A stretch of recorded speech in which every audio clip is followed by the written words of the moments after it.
since we put up a video. It's spring here, got a lot of projects out in the yard to do, and Nathan has been riding his bike a little bit, but we ran into a couple issues.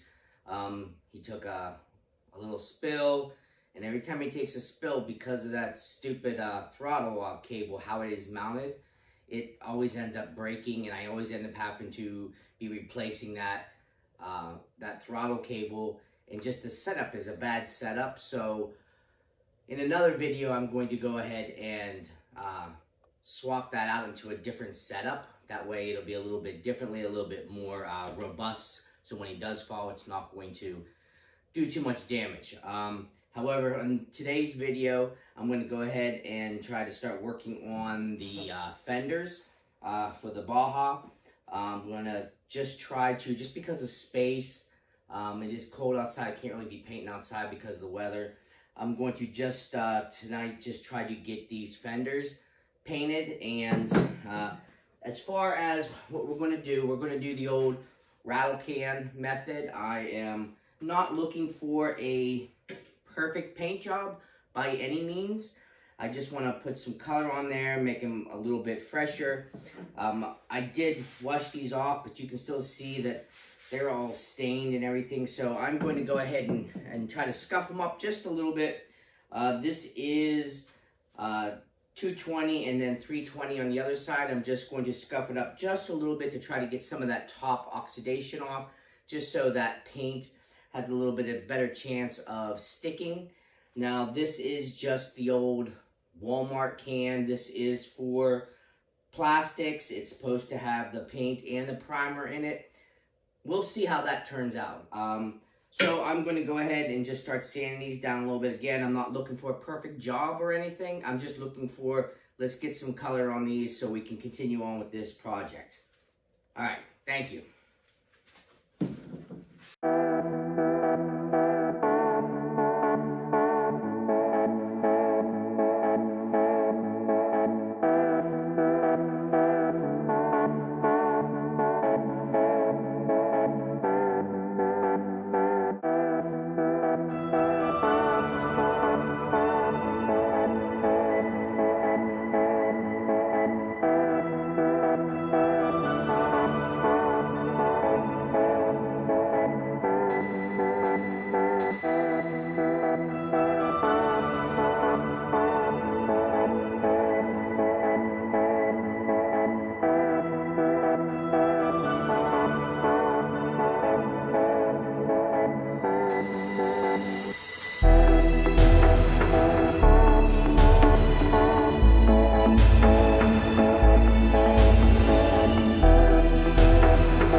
So I went ahead and I sanded these down. Again, I'm not sanding these down to be perfection.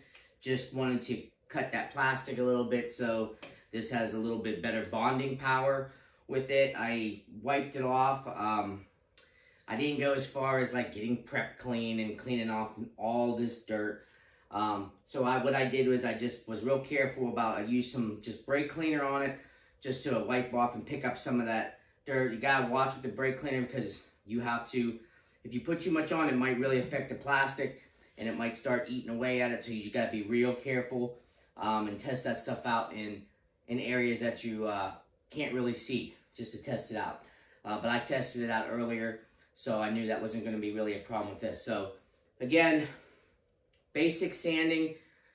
Well, I washed it all down first off camera, and then I just really quickly sand a little bit. Now I'm going to go ahead and do the old rattle can method.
probably should have set some extra lights up so I could see a little bit better instead of kind of working in the shadows.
Yeah, I'm sure there's some people out there who paint for a living that's probably like, oh my gosh, what's he doing? But as the do-it-yourselfer working in your own garage in an unideal situation, I think they're covering just like I wanted them to cover. We'll see after it dries how well it bonds, and hopefully I'm not like having to scrape this stuff off and do it again.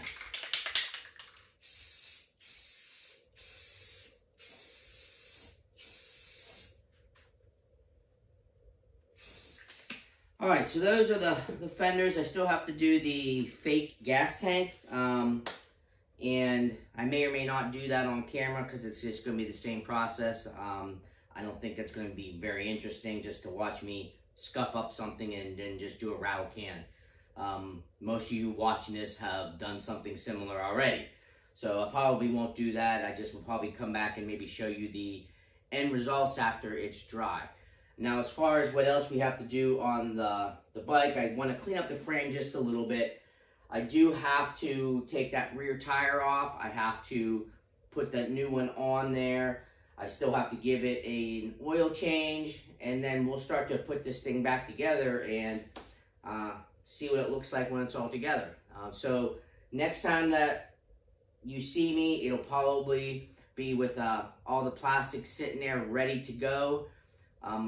I'll try to remember to videotape me doing the tire, but as most of you know, doing these tires can sometimes be a pain in the butt. But I mean, you know, you do what you got to do. You get through it, and you just put it on there, and you just work it through. So that's what we'll be on the next video. And again, if you do like watching, you know, the average guy do some of this stuff, please go ahead and subscribe. We are up over 1,000 subscribers now, so I can't thank you guys enough for subscribing and watching the videos. So that is going great. So we really appreciate. Some comments are coming in. I'm trying to answer all of them as I can. So please, if you have questions or want to make some comments to me about different ideas or maybe some things that you guys have done on your own mini bikes, please go ahead and put them in the comments. I do read them, and I'll respond to them just as quick as I possibly can. So thank you guys, and have a good one.